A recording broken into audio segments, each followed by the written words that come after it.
Hello there, Russell here. I'm really excited to bring you this all-new episode of Under the Skin featuring my guest, Wim Hof. In this episode, Wim talks about how his breathing techniques can be used to increase our immunity, our personal respiratory power, our health and our safety, as well as, of course, having a huge spiritual dimension.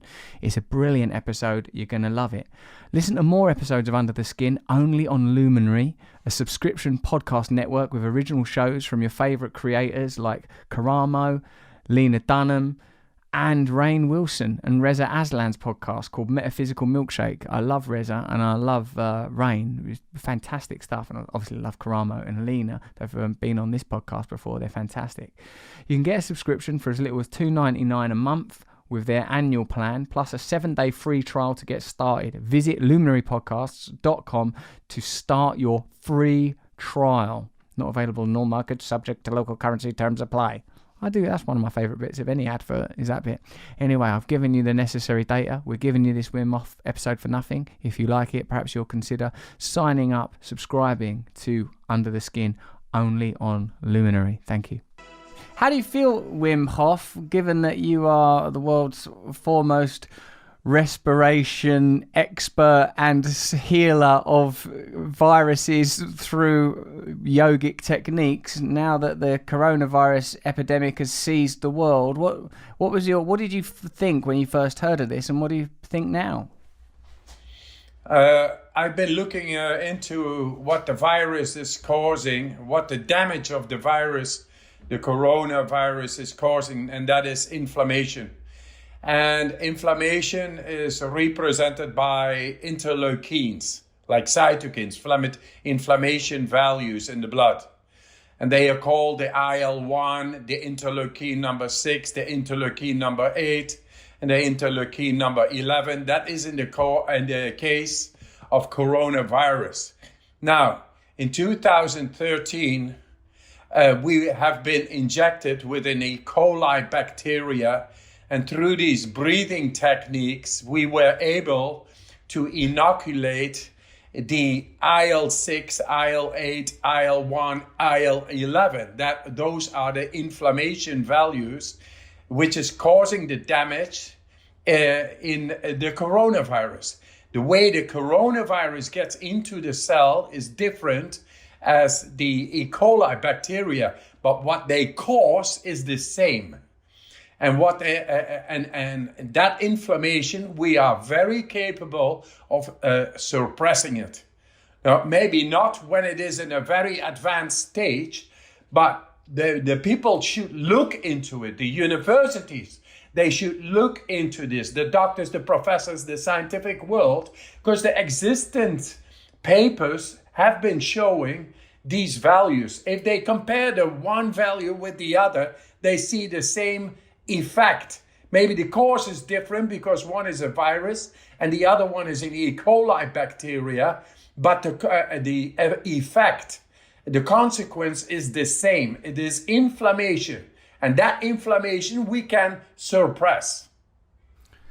So, like, when we've spoken before, Wim, and most people now understand a little bit about what you do through your techniques, you explained to me that through these breath techniques, you can access the immune system in a way that is usually impossible for the conscious mind. Is it like it can be manipulated, controlled? And you know, your famous experiment where you and 10 other volunteers healed themselves from E. coli infection demonstrates that the immune system can at least be influenced.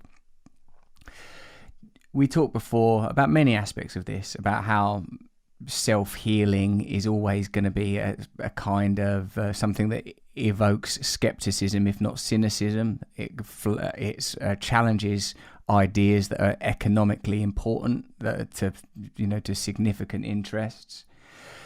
Since this has happened, have you had any support or inquiry from anyone looking to see if your techniques could be used under clinical conditions with coronavirus? Exactly. So that is a negative.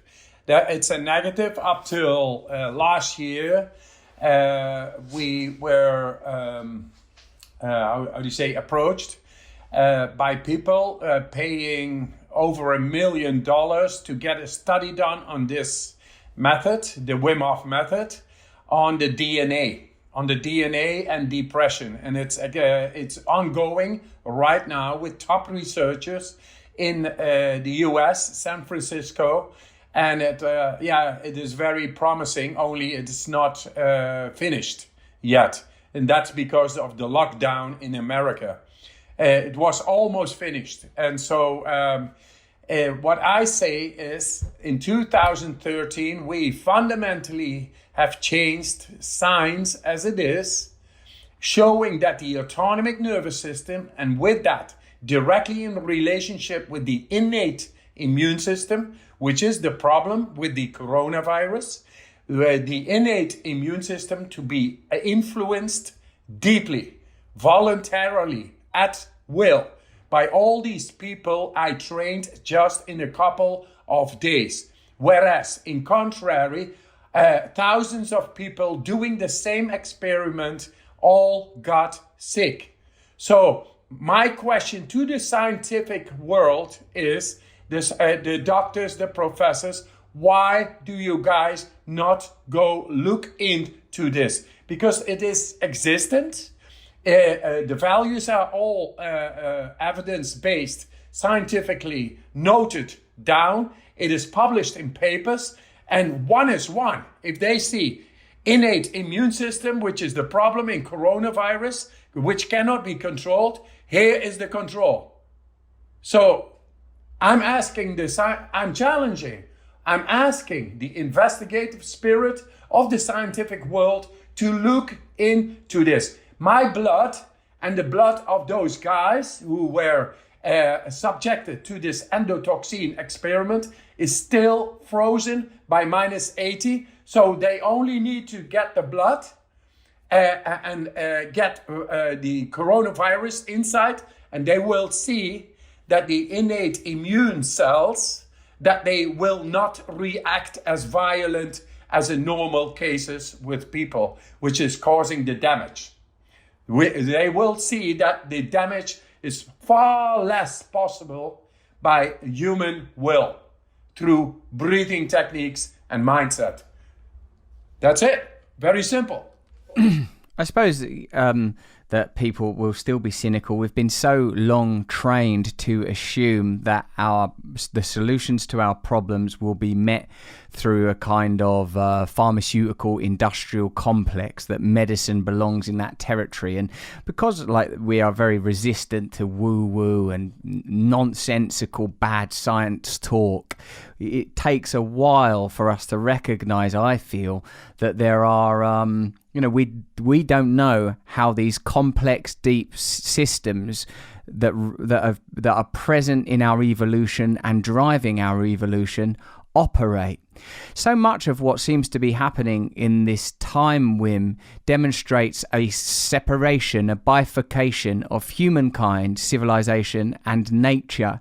And it seems to me that much of your method and your philosophy is about re-engaging deeper, unconscious, natural powers, the kind of powers that are castrated or severed by a civilized society that prioritizes our capacity as consumers over our capacity as living, engaged humans.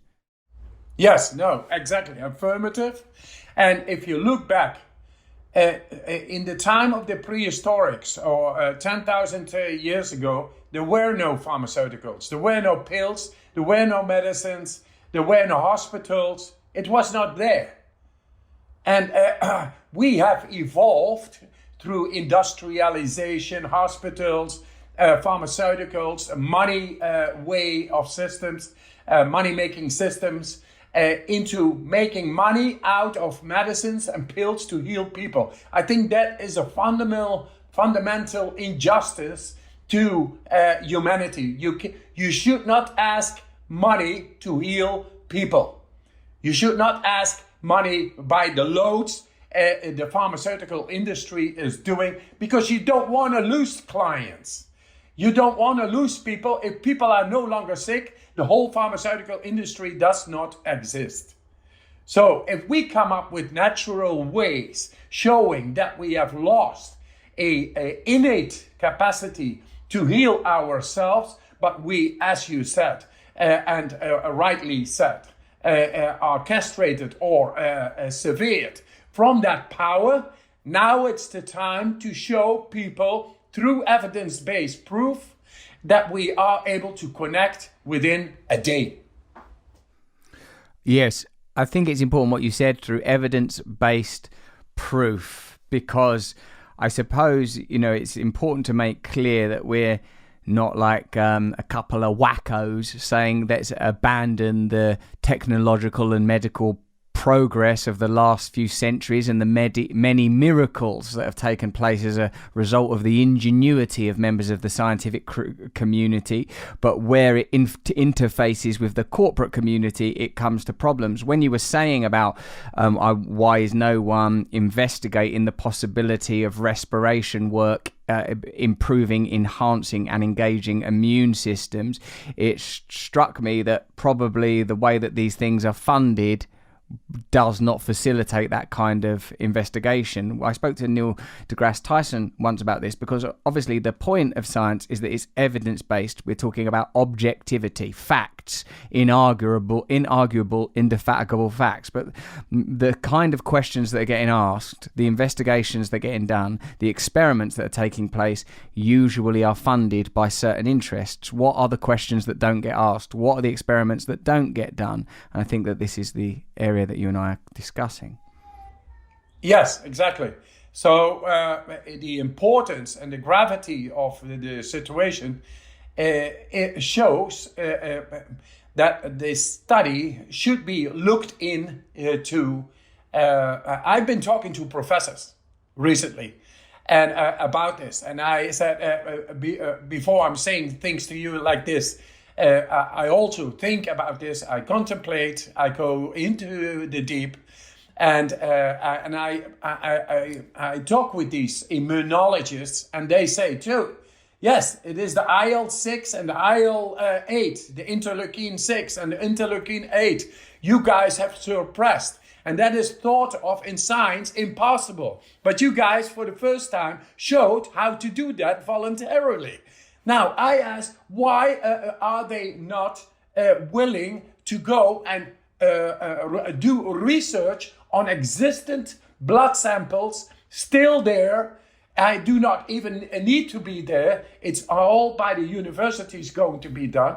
And there they will see, as we have shown for the first time, to go into the innate immune system voluntarily and make big influence therein, is what the people who are suffering from coronavirus right now absolutely need. So there is no mistake about it. I hope this isn't a stunt type question, because I respect you and I actually use your method. And in fact, one of the reasons I was late for this interview is because I was doing the Wim Hof technique. I use your technique. I recommend anyone that's interested in Wim Hof's lessons downloads your app. It's a fantastic technique. And but would you? This is my mad question. Would you be willing to be infected with that virus in order to demonstrate the efficacy of your method, or would that, scare you? It would scare me to willingly do it. No. I'm absolutely not scared to do so. Absolutely not. This is the same question I had before when the endotoxin, the bacteria, was being injected. I said, okay, I want to show this. What I say, I believe. What I believe is what I say. And now it is evidence-based. I am able to tackle the problem of what the coronavirus is causing. And that is the deregulation of the innate immune system, which is damaging the lung tissue. I know how to tackle the innate immune system problem, and therefore I will not suffer those consequences. But before I will subject myself, say in vivo, ex vivo, my blood is still there. So they could easily inject the blood, the coronavirus in the blood, and see if the immune cells are violently reacting, yes or no. And with that, they solve the question already. If they later want to do it in vivo, welcome, here I am. That's the kind of bravado we need in a pandemic. Wim, from a philosophical perspective, what do you make of this? What are you reading into it? What do you feel is happening globally? What does it do to your intuition, your instinct, your perspective? I'm almost. I see that humanity needs to stop. Humanity needs to stop to sodomize the planet, to pollute the planet, and to insensitivize the people between each other. We are one people on one planet, and we should live in harmony with that planet and its nature. And Mother Nature is showing us now. And if we are not going to listen, then she will come back and back and back and back. Who does not want to listen will, in the end, feel the consequences. It should stop this voraciousness, this money system, which is unequal, dividing energy all over the world. People are suffering mostly, and only 1% of the world is controlling more than and possessing more than the half. My philosophy and vision is, in the end, we should live in love, and we should know the soul, and we should learn in our primary school, like the mother in Iran and in New York, in Baghdad and New York. They are the same. They only want prosperity. They want happiness, strength, and health guaranteed, and we can guarantee that through science, that we all can have that control within us to make the core values of happiness, strength, and health guaranteed for every kid in the world. That is the future. That is going to be the future. And if the walls are going to be there in the meanwhile, then they are going to be broken. It's interesting that when we reflect on why it is that kind of philosophy is not conveyed and taught, that the answer is likely the same as the reason that the kind of experiments we were previously discussing are not undertaken, i.e. it's a challenge to existing power structures.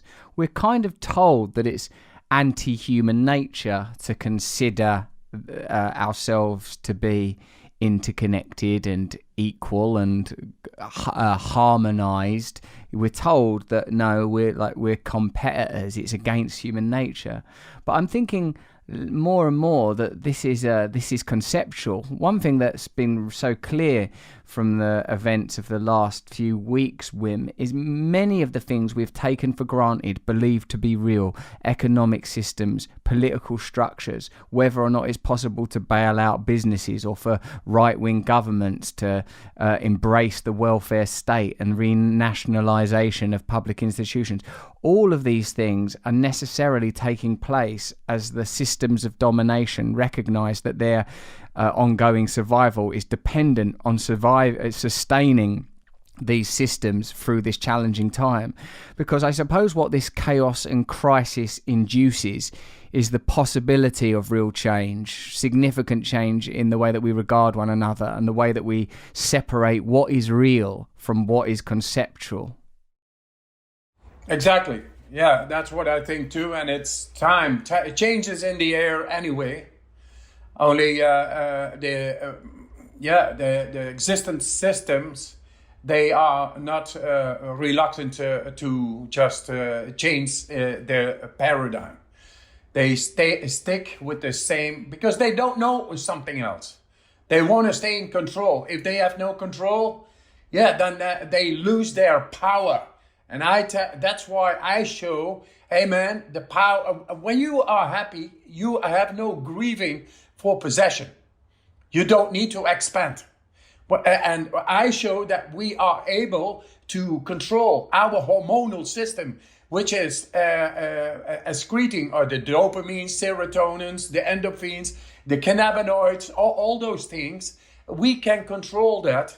And we have shown this once again in science to be done in just a couple of days. And there is a paradigm. A paradigm is only existent when the person who is in charge of that paradigm is able to get something more. So I say to those people, what would you choose? 10 cars or happiness? When you would be able to guarantee your happiness, your strength, and your health, would you be then willing to let that go partially because you get 10 cars, 10 escort girls, and 20 houses? What I go to is that people have to en masse in the whole world go much more within than this extroverted money-making way of thinking. Possession, more, expanding on the exploiting the world and living on the people who are powerless, who are innocent, who are in need of happiness, strength, and health. We are really sodomizing the planet, and we gotta stop. We gotta stop this possessive way of thinking. And for that, we need to go through science, because I can have philosophies as much as I want and many more. We need to get into the power. And I say power comes with clarity, with evidence-based proof. And we have proven this now already, but there is more. The professors who have been investigating me in my brain, they say, hey, with this technique, we can change mental health care. Hey, is that big? Yes or no? That is huge. So why are they not picking this up? And we have published this. Now I'm doing studies with clinics and people who are 20 years on medicines. Suddenly in 2 weeks, they are off the medicine. They don't need it anymore. And these people, they have suicidal thoughts. They want to kill themselves because their quality is completely out of their hands, have no sense of control, are not happy, are not healthy. They are not in their soul. They don't know anymore. They want to quit with their life, kill themselves.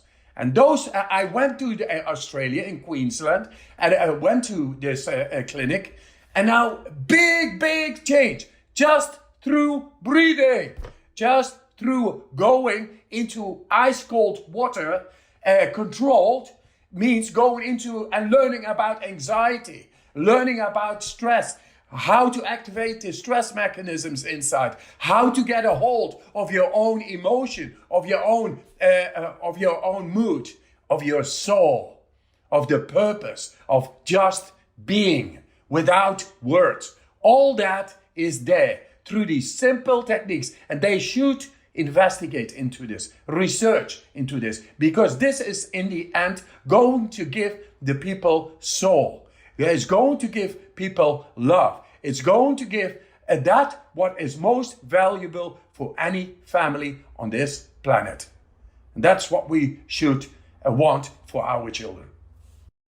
Wim, when we spoke last, you told me, and it's commonly known, about the tragic circumstances that began what I would regard as a spiritual journey for you when you lost your wife and you had your young children that you had to raise on your own. So in a sense, your personal journey into this shamanic space, this extraordinary space, because when I have spent time with you, I think, how did this person make himself? How do you become like this, so outside of what is ordinary, so extraordinary, such unusual beliefs and unusual abilities, unusual achievements, whether it's your crazy ice-based record, swimming underwater, climbing things, hanging off ledges by a single finger, all of these extraordinary feats. I'm struck by the fact that it begins with pain and tragedy. When you talk about the relationship between your work with mental health over there in Australia and the mental health crisis and the addiction crisis that's currently taking place in the planet, do you think that your own journey could have taken place without this initiation through pain? No. I have zero experience in universitarian medical learnings, teachings. So I have no degree. I'm a dropout from school. I have been taught by life itself. But when I lost my woman, jumping from an 8-story down in 95, my heart was broken. I was completely lost, but I had 4 children to grow up. I had little money. My children made me survive. The cold water stilled my mind. And that is in short the story. So little by little, I became very energetic through the cold water, plus the breathing techniques. They gave me a hold on my emotion. I healed myself.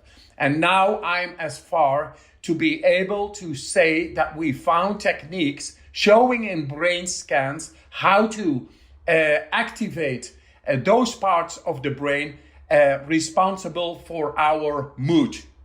So when it is out of control, when it is depressed or in a psychotic or schizophrenic or just a mental disorder of any type, then we should be able to learn to control that. But because we never are taught in schools how to be happy and how to stay happy when difficulties come, when stress comes, when divorces come, when somebody commits suicide, when you lose a child, or you lose your job and all that, and you don't know how to rebalance at that moment your mood. We never have been taught. And now I tell you, I have found the way which would have helped my wife then. And now I'm able to give this to people who are in the same terror of their mind and hand them over a simple techniques that give them a sense of control absolutely back. And with that, people who are desperate and get a sense of control, they will take it. But we have to hand it over. We have to give it to them. And this is what I do. I'm doing the clinical trial right now. And it's very, very promising. More than promising. It is. The results are amazing. You can check it out. I can later pass on the telephone numbers, and then you will see. They are already 4 months on the way now, and they got amazing results. People who are desperate, we have never been schooled how to deal with emotion, and when it's out of balance, then we are out of balance, and we don't find this sense of control. We should teach children in the schools from young age on to be what is happiness? How do you stay happy? How do you control your mood? How do you control your health? And how do you control your energy? Is that all possible? We have all shown this, scientifically evidence-based. Where are these experiments taking place, and what is the nature of the experiments, Wim? It's in this now is in Maroochydore in the psychiatric clinic over there, and that's in Queensland. It's from Mullumbimby up, and I've been there, and they only needed me one day, and then they were completely convinced, and they saw the people changing in one day. And then I said, no, but it should be independent of me. I'm not a guru. I'm not a motivational speaker. I'm much more. I'm evidence-based. I'm here because of true experience. That's why I'm here. So finally I get there with these people, and then handing it over to instructors who are taking over the torch. And now it's like 4 months on the way, and they got great success. And very soon they have all the biological parameters noted down and made a scientific paper out of it. Yes. People that really want to understand your method, as I said, should download your app. But like you were kind enough to demonstrate on the last time you came on Under the Skin, what how your technique worked. Now we did. I remember doing 30 inhalations and exhalations, and then holding the breath. Back then, I could do 1 minute. I've been practicing pretty regular. Notably, when I was making a film, and so I was spending a lot of time in the trailer, which in my belief was too small. I've got a big ego. I need a trailer that can house it. So I was spending a lot of time in that trailer. And the way I was dealing with the challenges to my ego, challenges that in light of recent events seem pretty small and irrelevant, actually. I was doing these breath techniques, and I got up to, Wim, 3 minutes. I was doing like 3 or 4 or 5 rounds of breath, and I was holding my breath for 3 minutes, sometimes like over 3 minutes. When I was telling people, I'm holding my breath for 3 minutes, people were like, how can you do that? How can you? And like, a lot of the people, like other actors on the movie, knew about you. People on the crew knew about you. Like now, like I have access to cold water and stuff. So like I'm doing getting into very, very cold water each day. And after my meditation, I'm doing a few rounds. What would you recommend for people? And what's your own practice like these days? This morning I did 10 rounds because I loved it. It's going very deep, and with the breathing, and until I feel completely saturated, completely cleansed. This is the ability of this technique is you are at the buttons. You can go as far as you need, not as you want, as you need, and also as you want. But you will want what you need, and you will feel that when you are really at rest, when you are really cleansed, you will feel that. It's an absolute understanding, and for that, this technique is a absolute effective way how to cleanse yourself into the deepest of your tissue, and that's what you want. In the world, we get contaminated every day. That could be mentally, emotionally, physically, chemically, biologically, etc. Many contaminations going on. And in the morning on empty stomach, if you do this breathing technique, then you are able, I'm not going to explain how it all physiologically and in the brain and body is working, but if you take it on, anybody in the world, so anybody is able to get into this accessible and very effective way of cleansing himself, and he will feel it. And then life comes the way it is. You get this feeling, I can take anything on. If you get that feeling, then you are there. That is our innate nature. That is spirituality with 2 legs on the ground. Boom. How do you time how long you're holding your breath for, or have you let go of that since you've been in the Guinness Book of Records? No, sometimes I absolutely do it. Sometimes I do 2 minutes. Sometimes I do 5 minutes. It doesn't matter. For 5 minutes? Really, yes. It really is the feeling. Really is the don't get caught in numbers. Into numbers. Yeah. If you do, get caught in numbers. You should be able to do like 3 times in a row, 3 minutes. You begin with 2 minutes and then 2.5 minutes. Then you really get into it. You get 3 minutes and then 3:15, 3:30, like 3 times. It's an amazing feeling what gets out.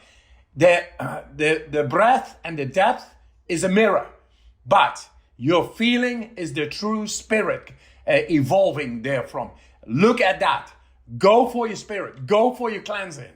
Go for what you really feel you need in the depth. And it is there. What do you have like realizations and stuff when you're doing it? Do you do that them 10 rounds of breath, and then what's happening in your consciousness? Is it an anatomical thing, or is it psychological, or is it everything? You just get back into the moment. You get through the mind, back fully in the moment, fully cleansed. So from there, you can take on anything. And besides of this, I am going to climb the Kilimanjaro in September in one day, in shorts, with 32 people. And this is an absolute exercise of the power of the breath. And I think you're ready to do it. What? You want me to climb Kilimanjaro in shorts? In one day. With me and 32 other people. Showing the world that we can defy the existent paradigm of what a human body is capable of. So, so when we're climbing Kilimanjaro in September, what are we going to do? Is the preparation like a week of preparation, a day of preparation, and what are we doing? Are we we're doing the breath technique, and then how are we working with cold? Or are we exposing ourselves to cold plunges, cold showers? How are we building up to the point where me, a person who frankly doesn't like getting out of bed, is going to climb Kilimanjaro in a pair of presumably very small shorts? Yes, I think you're already doing the training. You're already into it. I can sense, I can see, I have seen you, I've experienced you. You're ready. You're ready to go. It's like if your house is on fire, you run fast. You don't think. And the Kilimanjaro is like not thinking, just doing it. It goes step by step. I call the project is called Irruata. That is Maasai for step by step. If you just stick your mind to the one step and another step and another step, then you are getting to the top. Right. You don't get into the concept. This is very similar to what Eckhart Tolle says, is that even if you are spending the rest of your life in prison, you are not imprisoned for the rest of your life in this moment. In this moment, you are in a room. So I went on a run this morning, as a matter of fact, and during the run, I suppose well, actually, it was a bit better because I was running with my friend Jenny, who I'm doing the podcast with. And because she's faster than me, and may I say probably 15 years younger, I had to run a bit faster. And that took me out of my mind more. It took me out of my mind. And really, I suppose the resistance on a run comes from, oh God, when's this run going to be over? When will this run end? I don't like this feeling. I want this feeling to end. And much of my psychosis and neurosis comes from that kind of thinking. If I could just get into that, this step, now this step. This step, now this step, letting go of the concepts of the future and the memories of the past, the conceptual mind, as our man Eckhart Tolle calls it. I think that would be liberating. So you climb Mount Kilimanjaro one step at a time. That's the only way to climb it, huh? Yes, especially when you're going to confront yourself with the elements of nature, which is the height, the altitude, plus cold in the end. From 5,000 meters up, it's going to be colder, really colder. But we all will be able to do it. And with that, we show that we are defying existent physiology, physiological laws stated by the scientific medical community and history. We will show that we are able to enter into the autonomic processes of making white cells and red cells. And with that, we will show so much more, because in the fight against disease, you need to be able to voluntarily generate white cells. And this is unknown to the world, but we will show that we are doing just that. And we will show it spectacularly by going with people, even women of 56 are even there. And they had no prior experience in mountaineering, but they are determined. They use the power of the mind. And the power of the mind is the innate capacity to be the master within yourself, to be the alchemist, and to go along without fear, accomplishing whatever comes within your mind. That is not craziness. It is outside the box, and it is possible. And nowadays, we need to think outside of the box, because these pandemias, they will come more. And it shows that we are able to go to the moon with a rocket and back and safe, but we can kill all the elephants and all the lions, but we will be killed by little viruses we cannot even see. So where's our control? We will show that our control is able to defy all physiological stated medical scientific laws. So that's what we are going to do. This is amazing. I was speaking to Gabor Mate, the doctor and addiction specialist, very great man, as a matter of fact, recently on the podcast, and he was talking about how like South Sea islanders are able to navigate using their awareness of the currents in the water, their awareness of astronomy, their awareness of certain birds' flight patterns and the movement of fish. All these things operate as a kind of compass. And Gabor Mate was saying like how these are all qualities that any human being has innately and could learn that we have forgotten. And while he was talking about that, I remembered what I heard on Dan Carling's histories about Genghis Khan's army, how on horseback in full pelt, full gallop, they could fire bow and arrows accurately. You know, they had I thought, my God, the abilities these people must have had, and we are these people. And when I remember before when we were speaking about exposure to the cold, like my own personal experience of it before knowing anything about your techniques was, I remember getting in very cold water and feeling my body go like that, and recognizing it was trying to awaken a system within itself that is dormant. And we have become these sedentary creatures imprisoned and hypnotized in front of screens with these great latent capacities, primarily because it suits powerful interests for us to remain as kind of blobs on sofas. You know, so in this time of pandemic, this time where we've been, without being glib about the many people suffering and the many people suffering medical and financial trauma as a result of this, many of us are also being granted an opportunity for real introspection, real yogic journeying, real practicing our excellence, awakening aspects of ourselves that have been dormant because we have been prisoners of comfort, prisoners of monotony. I like it. It is monotony, and we are mesmerized by television and advertisement and our schooling, which in the end is only serving to become another stone in the wall, Pink Floyd. The brick in the wall. And that's it. The human brain is only flourishing if it neurologically keeps on growing within this skull until it dies. We are into expanding neurology, expanding consciousness, the perception until we die. And what do? We make somebody a carpenter or a doctor or this, and then for lifelong they have to do always the same patterns.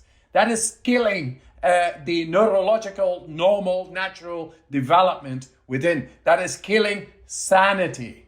So we have to get to sanity, because pandemias, viruses, the neurological iPhones affecting us, the electromagnetic devices we all got, we cannot live with the old paradigm no more. It is not able to confront itself with the existent hazards. The wolf is gone, but the iPhone is there. The wolf is gone, and the radioactivity is there, and the viruses, and those are more dangerous than the dinosaurs and the tyrannosaurs, because you cannot see them. And the people existent right now who are in control, it's through the old paradigm. We can break that paradigm in a day, but we have to show, like people like yourself and me, we have been gone out of the box, and we found new directions. And we will keep on going and showing through our podcasts, hey guys, there is a way out. And it's exciting. And once you become excited of life again, it's because the sanity gets back. The neurological natural development gets back. And you feel it. And that is the basis for health, for happiness, and for strength, for energy to flow, instead of to be narrowed down like a little deer in a little cage. That's not us. You're obviously pretty optimistic. I mean, even the fact that you're planning a mountaineering trip to Kilimanjaro in September with me in your shorts suggests that you think that the pandemic is going to, resolve, right? You feel pretty positive about that. You don't think that this is the end days. I don't. It's a virus, and a virus, though they don't know it, like the SARS and the MERS, and now it's the coronavirus. There's sort of the same stem. It's a pandemia, but I see the governments right now in North America, and Trump, he wants to get the economy again going, and China is doing the same. So they will find ways to get a control over the pandemia, because there is more interest in having the economy going on. I hope not. I hope it all stops and people begin to think, hey, we got to change from within. Is there a different control within us that enables us to tackle this from our innate capacities, yes or no? I say yes, but it needs that stop. It needs us to stop in the whole world. I'm actually happy that the whole economy stopped. I'm happy with that.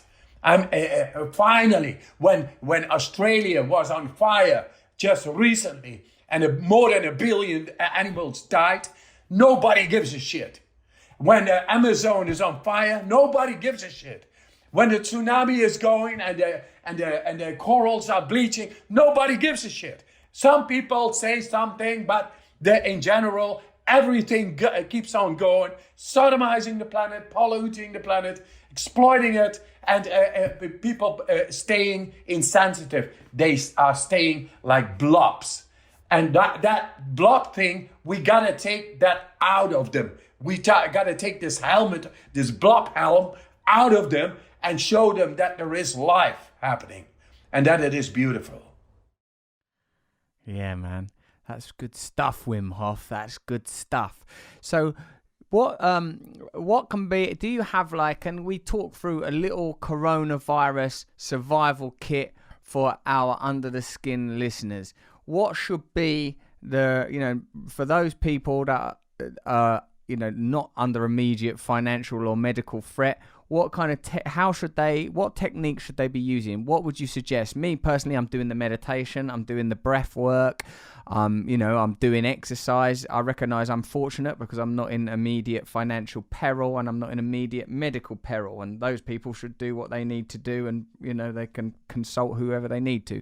But for people that are interested in using this as an opportunity for spiritual growth, what do you reckon we should do? And can you, if not bulletproof yourself from coronavirus, can you use these methods to give yourself greater endurance? Absolutely. We have shown this, once again, evidence-based. We have shown how to influence into the innate immune system. This is what you want. Not only when the coronavirus is ongoing, but also when it ends and when it stops, then still we are able to get into our innate immune system and learn to control and prevent disease from coming in. And that is through these techniques. They spike and boost our immune system. The immune system, therefore, then becomes much sharper. It knows how to detect a virus or bacteria much earlier, and then without fear and without without fever. Without fever, inflammation, and thus without fear, you can do these techniques. And this is learning how to boost your immune system. And it takes a cold shower in the morning. You have to go into the shower anyway. How long have you got to stay in the cold for? You begin with 30 seconds, but very soon, in a couple of days, you will go in for 1 minute, 1 minute and a half, 2 minutes. If you do 2 minutes, that creates an absolute boost of the immune system. And that's what you want, because then the immune system is much sharper. It knows how to detect virus and bacteria much earlier. And the breathing, it creates a lot more energy, and it purifies the person in the deepest of tissue. That's what you want. If you have a problematic life, anxiety, you have no money, and therefore you get depressed, do this breathing, do this the cold shower. You become resourceful. You feel you got so much more peace within, and you are more resourceful, and you got more energy. You just feel great. Can you give me a refresher on the breath then, Wim, for me and for anyone listening? Yes. Can you demo it so that I can do a round with you? Yes. Wicked. All right. There we go. Are you relaxed? Ask yourself, are you relaxed? Yes. All right. So anybody, relax. Because a relaxed body is able to take on oxygen in the tissue. If it is tense, it is not possible. So make sure you are relaxed. Let it go. Let it go. Even in your thoughts, let it go. Let it go. It's not important. Here we go. We just follow the breath, feel the breath, and mind about the breath alone. There we go. Take it fully in. As you guys are able to see me, or you don't need to see me. You have a belly, you have a chest, and move it. Fully in means the belly out, then the chest, and then you let it go. I say fully in, and then you let it go.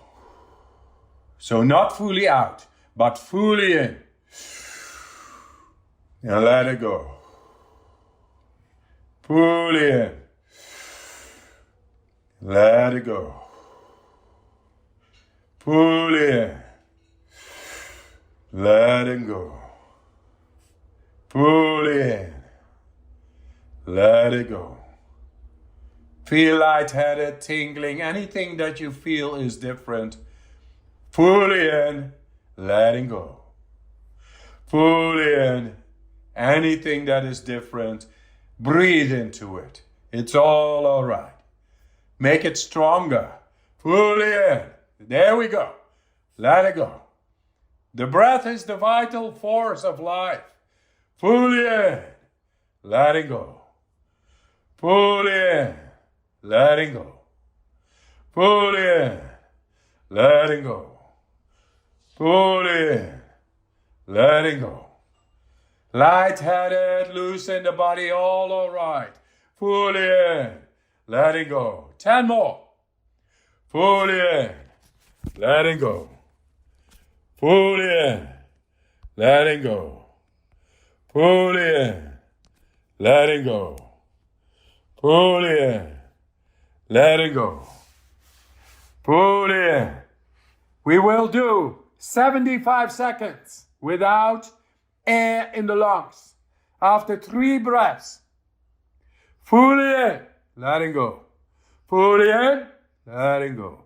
Fully in, letting go. Here comes the last one.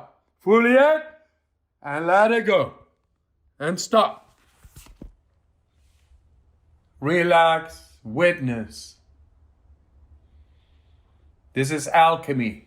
You are the alchemist. Animals do not do this. This is consciousness.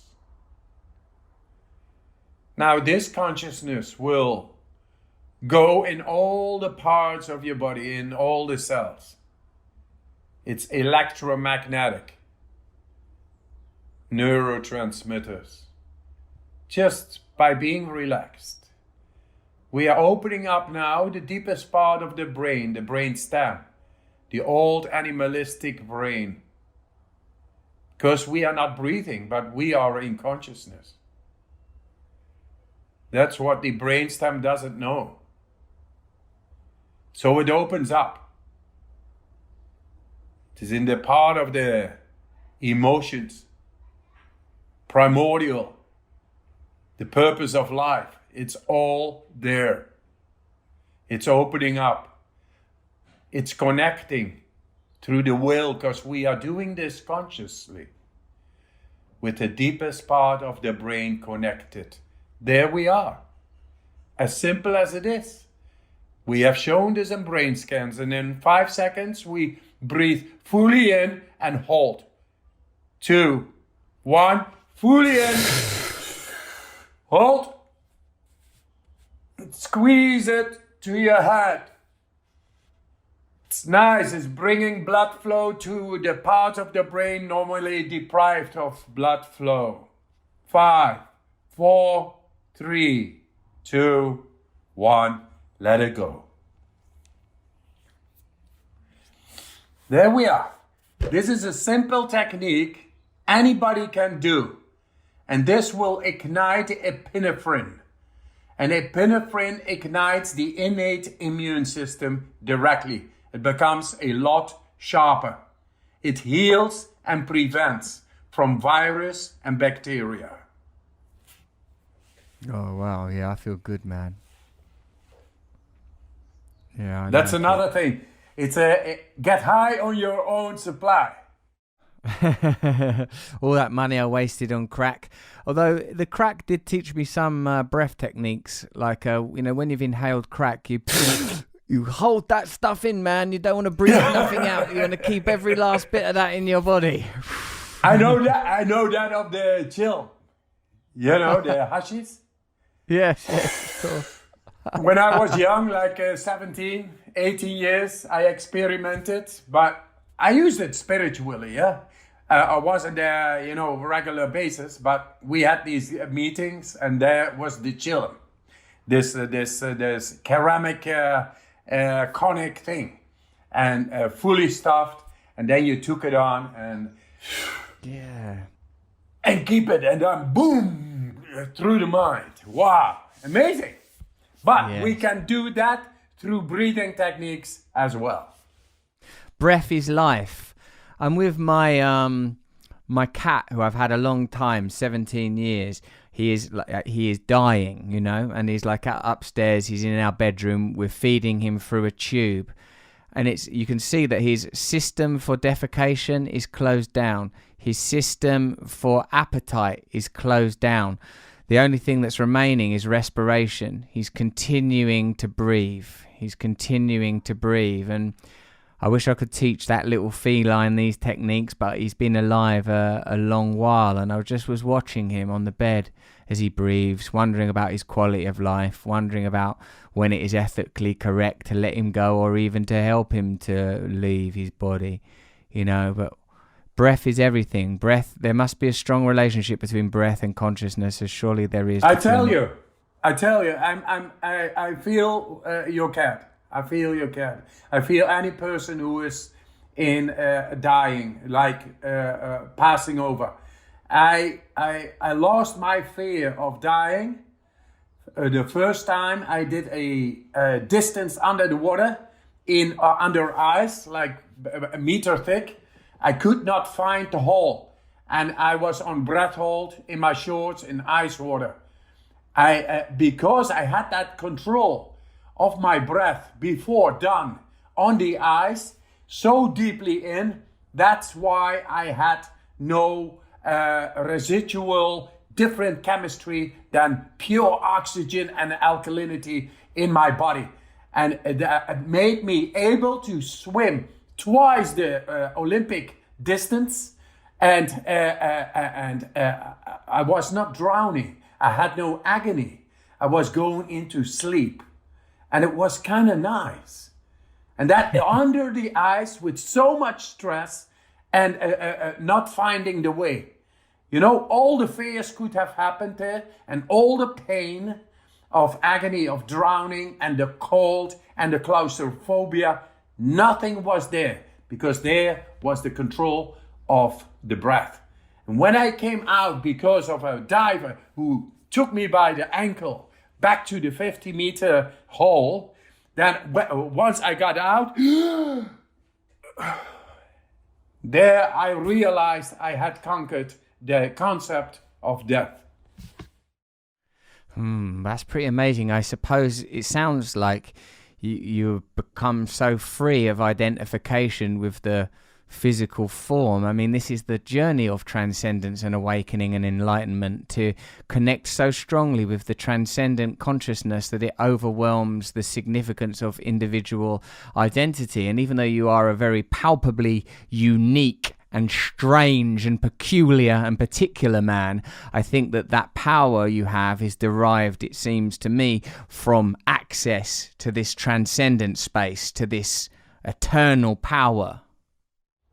Yes, absolutely. That was my original drive, to find something which was inside, intuitively, inside, instinctively, inside, but I could not explain it, what it was. I was on the soul search for that. And in books, I could not find it. Not in any philosophical book of any yogi or any or Aristotle or Alan Watts or nobody. It was within me, and I had to awaken to it. And I took the lessons of life to do it. And I took the cold as my teacher. And it taught me, because it is merciless but righteous. And now it's all very simple, simplified, proven through science. It is the doorway into the depth of our physiology, the way nature meant it to be. And that's where I want to go for humanity. I think this, what we are talking about, we are the future. We are talking from the future back, so people are able to understand the pathway. Well, man, maybe the virus is our teacher in this way. We are being taught by this virus, like, this is the time to wake up. This is the time to change. It's sad that so many people will suffer as a result of it, but it's many people were suffering anyway. I mean, oh man, this is a tough time. Wim, thank you so much. I've got to wrap it up there. It's amazing to talk to you. It's amazing to be taught by you. I hope we get many, many more opportunities to spend time together and to work on what appears to be a mutual project of bringing about awakening through our own personal strangeness. Absolutely so. Absolutely so. Great work. Right. Thanks, Wim. I'm writing a book at the moment for Audible, the audio book company, about God and, God and consciousness, modern conceptions about God.